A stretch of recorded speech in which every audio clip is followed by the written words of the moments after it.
Kw'igenekerezo rya 12 Rusama, abakenguzamateka barize bongera baremeza integuro y'ibwirizwa rijanye no gutunganya gushasha ibikorwa vy'inzego zijejwe kurwanya ibiturire.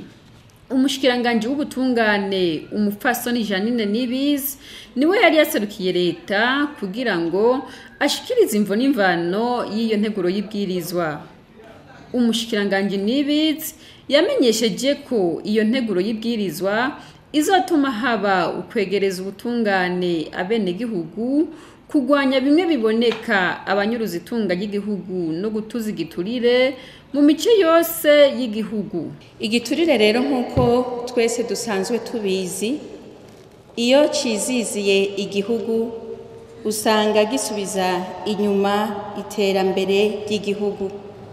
Ugasanga baba abanyamitahe bo mu gihugu ubwaco canke abanyamitahe bavuye mu bindi bihugu mpuzamakungu, ugasanga ico gihugu bariko baragihunga, ugasanga nta n'imitahe bashobora kuzana muri ico gihugu kuko baba bazi yuko imitahe yabo yohava ihahombera, canke ugasanga inyungu zabo ziriko zirahononekarira bivanye nuko igihugu ciziziwe n'igiturire usanga ari igihugu kitisunga ubwa mbere hoho amategeko, ugasanga ni igihugu kidafata kumwe abenegihugu, ugasanga iyo ico giturire cimonogoje mu gihugu, ico gihugu cabaye iciro ry'umugani, haba mu gihugu abenegihugu bagakita kumwizero canke mbese amakungu akagiharira ivomo. Uravye no mu bijanye na politike, igihugu usanga casubiye inyuma cane kuko haraba ihungabana ry'umutekano, ari unasanga abenegihugu iyo batacizeye iyo leta, ugasanga habaye nk'uko mu gihugu hoba hari ubusimbira hamwe ku buryo bw'uko umwe wese avuga ati ko ibi na biriya vyase kugenda uku, jewe no kwicira inzira bigaheza bikagenda neza. Naho rero usanga ibihugu nka vyose bitora ingene bishobora gutunganya ibisata bishobora kubaho kugira ngo bishobore kurwanya ako karanda. Rero Reta imaze kubona ivyo, bariyumviriye bati ico abenegihugu bakeneye ni giki. Murazi yuko mu ntumbero ya Reta, iyi Reta dusanzwe turimwo muri iki gihe ari intumbero yo kutuza kudahana, ikaba intumbero na cane cane yo kwegereza ubutungane abenegihugu, hakaba harimwo n'intumbero yo kurwanya bimwe biboneka abanyuruza itunga ry'igihugu. Ari naco gituma tumaze kubona ingene ibijanye no gutuza ivyaha vy'igiturire n'ibindi bigikomokako, twabonye yuko izo ntumbero nazo nyene zofatirwako. Turabona tuti sentare iri mu gihugu c'u Burundi ni sentare imwe ijejwe kurwanya igiturire, ugasanga hariho ivyaha vyakorewe mu ntara runaka canke muri komine runaka, ugasanga ntivyashoboye kumenyekana kubera kumbure abajejwe gukora amatohoza canke kurondera icaha cose gifatiye ku giturire, usanga neza hariho akantu gahaze, hariho ikibuze, ugasanga nawe mwene gihugu arabuze ingene aja gushikira iyo sentare isanzwe ari imwe, isentare imwe ikorera i Bujumbura. Bimaze kugenda uko, murumva neza yuko haguma haragahaze kuko wa mwene gihugu azoyishikira gute.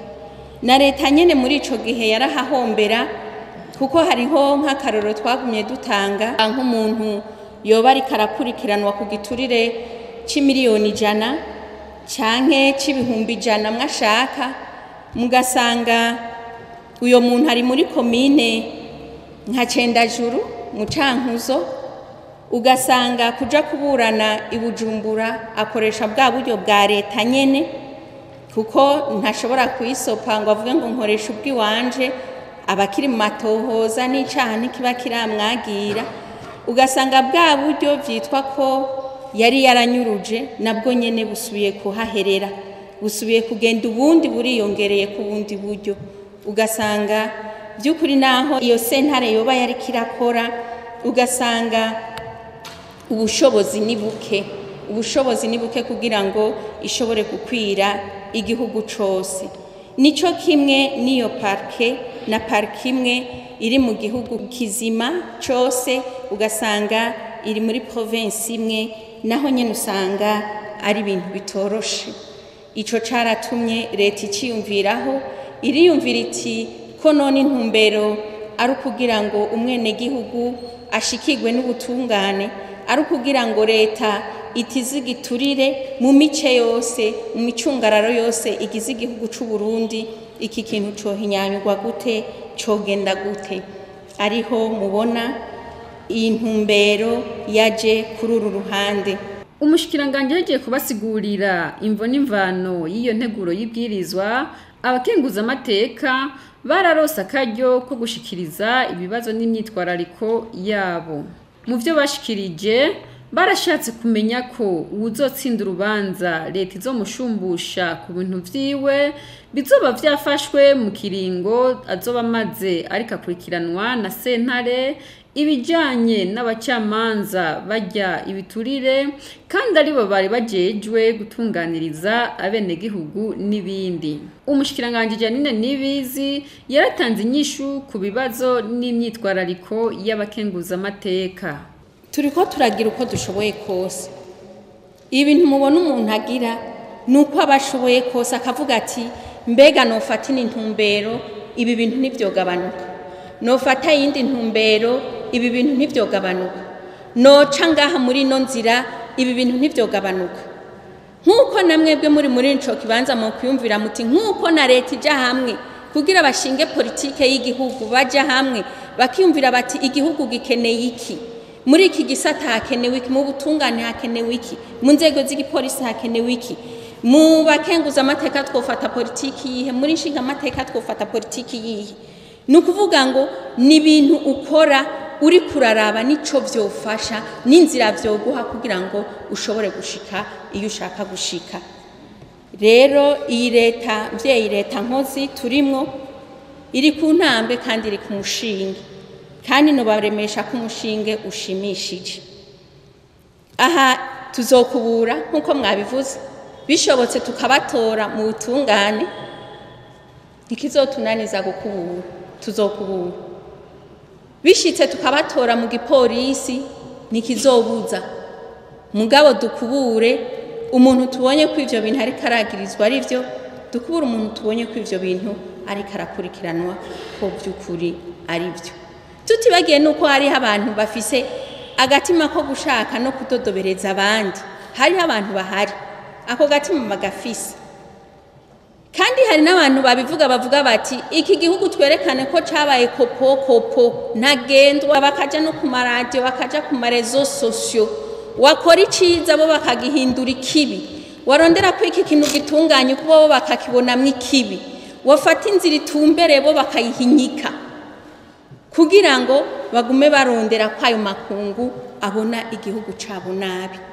Ni cyakindi cyo kutakunda igihugu. Rero je nkavuga nti turavye najya amategeko mwagiye murabona duhinyanyura tukavuga tuti ubu rwego rukuru rw'ubutungane gogenzwe uku, ubu umucamanza bigaragaye yuko yifashe muri dossier uku na kuriya, idosiye tubona yuko bigaragara ko ari marjije igaragara iboneka, ukiyumvira uti none kwiri tegeko ryahonyanzwe iyo marjije yabayeho kubera iki. Ibi byose nivyo turiko turakora kugira ngo turabe haba mu rwego rw'ubutungane naho nyene ko ibintu byosubira ku murongo, mutibagiye kugo rwego rw'ubutungane ruba korompi n'abandi bantu.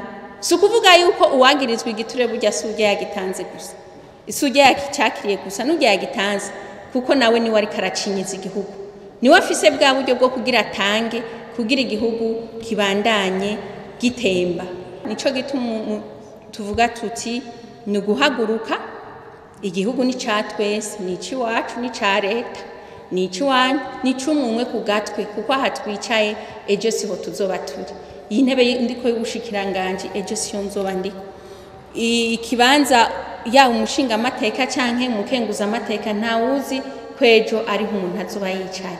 Mugabo umuntu wese ave muri ico kibanza arimwo avuga ati namaziki, aho narindi hamariye iki, ivyo nagerageje uko nshoboye kose kugira ngo nerekane wa mutima wo gukunda igihugu, kugira ngo nerekane vya bintu ko vyohinduka mu gihugu, kugira ngo igihugu kivaho cari gishike aho kumbure mvuye kuri iyo ntebe kigeze, nisununuye nje ahandi kugira ngo ntunganye ibindi ukundi gusha ndagisize kimeze gute. Nako gatima rero twese kakwiye kutuzamo kugira ngo igihugu cacu kizozamuka kironse bene co bagikunda kandi bene co bariko baragikorera ibintu bigaheza bikagenda neza. Abakenguzamateka bamaze kunyugwa n'inyishu z'umushikiranganji bakaba baciye bemeza bose iyo nteguro y'ibwirizwa.